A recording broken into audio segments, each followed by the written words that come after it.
47 minút prichádza v nástupišťu 1 koľaj 2. Osobný vlak železničnej spoločnosti Slovensko zo smeru Liptovský Mikuláš. Pravidelný príchod 9 hodín 47 minút prichádza v nástupišťu 1 koľaj 2.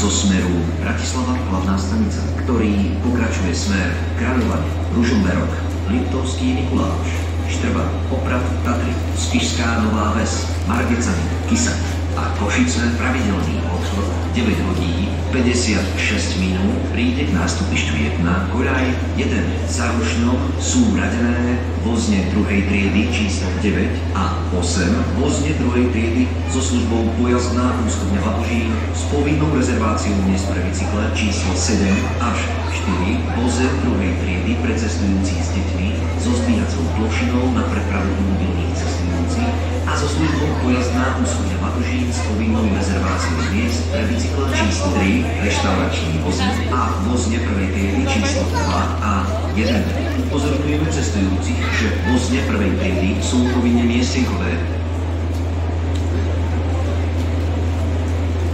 Express 603 Tatran železničnej spoločnosti Slovensko zo smeru Bratislava hlavná stanica, ktorý pokračuje smer Poprad, Tatry a Košice pravidelný odchod 9 hodín 56 minút prichádza na nástupišťu 1 koľaj 1. Express 603 Tatran železničnej spoločnosti Slovensko zo smeru Bratislava hlavná stanica.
Zo smeru Skalit, ktorý pokračuje smer Kráľovanie, Ružomberok a Liptovský Mikuláš, pravidelný odchod 10 hodín 10 minút prichádza v nástupišťu 1 koľaj 1 Mľavov.